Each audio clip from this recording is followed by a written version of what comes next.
व्यास मंच पर विराजमान पूजनीय गुरुजनों एवं प्रिय श्रोतागण, सादर प्रणाम। श्री रामचंद्र चित्रकूट में निवास कर रहे हैं। इस झांकी का दर्शन कीजिए और इस आनंद का दर्शन कीजिए आज की चौपाइयों में, और इन चौपाइयों का अर्थ भी सुनिए। नयनवंत रघुबर ही बिलो की, पाई जन्म फल होहि बिसो की। परसि चरण रज अचर सुखारी, भये परम पद के अधिकारी। शोभनु सैलु सुभाए सुहावन, मंगलमय अति पावन पावन। महिमा कहिय कवन विदितासु, सुख सागर जहाँ कीन निवासु। पय पयोदित जि अवध बिहाई, जहाँ सिय लखनु राम रहे आई। कही न सकहि सुषमा जसि कानन, जो सत सहस होहि सहसानन।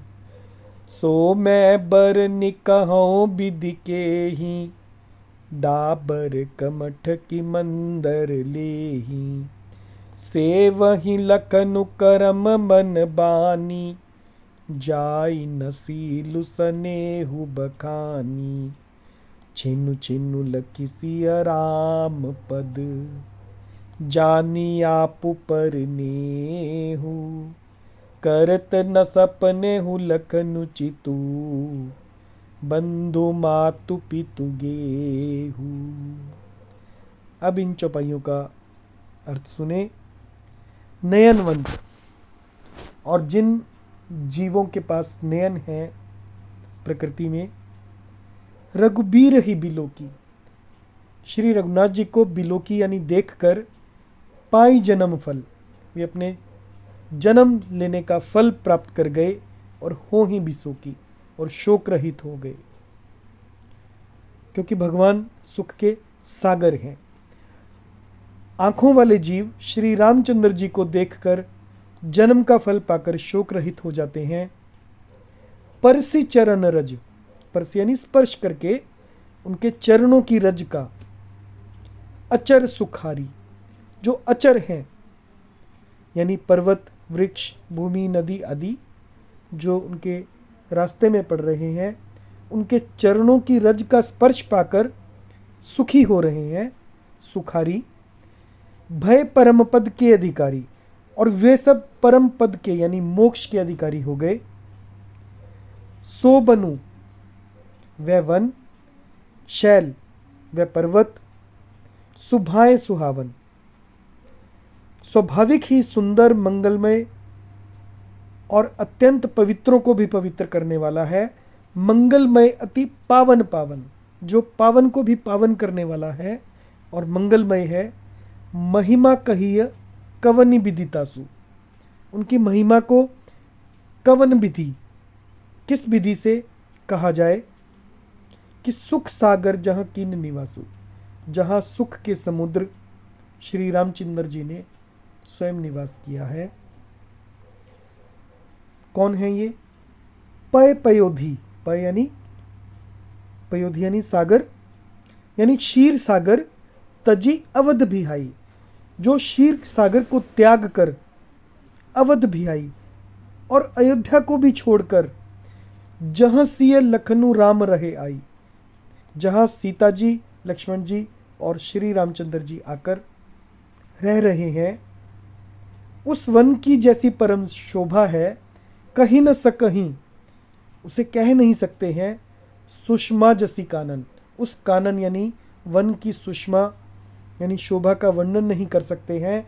जो सत सहस, जो कि उनको हजार मुख वाले, जो लाख शेष जीवी हों। सत सहस, सत यानी 100, सहस यानी हजार, तो 100 गुणा हजार हो गया 1,00,000। हो ही सहसानन, तो हजार मुख वाले जो लाख शेष जीवी हों, वे भी उस वन की शोभा का वर्णन नहीं कर सकते। ऐसा आनंद वहाँ पर है। सो मैं बरनी कहों विधि के ही, सो मैं बरनी, तो मैं उसे वर्णन कहों विधि के नहीं, किस प्रकार से वर्णन करके कह सकता हूँ कि डाबर कमठ यानी पोखरे का कमठ यानी कछुआ कि मंदर ले ही, क्या कहीं पोखरे का कछुआ भी मंदराचल को उठा सकता है? इसलिए मैं भी उसका वर्णन नहीं कर सकता। सेव ही लखनु कर्म मन बानी, और लक्ष्मण जी कर्म से, मन से और वाणी से सेव ही लखनु श्री सीता रामचंद्र जी की सेवा करते हैं। जाय न सीलु स्नेह बखानी, उनके शील और स्नेह का बखान नहीं किया जा सकता। छिनु छिनु लखी सिय राम पद, और श्री लक्ष्मण जी की स्थिति कैसी है? छिनु छिनु लखी, क्षण क्षण, लखी यानी देखकर, सिय राम पद, श्री सीता रामचंद्र जी के चरणों को देखकर, जानी आपु पर नेह, और स्वयं पर उनका स्नेह जानकर, करत न सपने हूँ, सपने में भी नहीं करते हैं, लखनु चितु, ध्यान नहीं देते हैं, स्वप्न में भी याद नहीं करते हैं। बंधु मातु पितु गेह, अपने भाइयों, माता पिता और गेहू यानी घर की याद नहीं करते। उनकी दृष्टि सदा श्री सीता राम जी के चरणों पर लगी हुई है और उनके स्नेह पर लगी हुई है। जय सिया राम।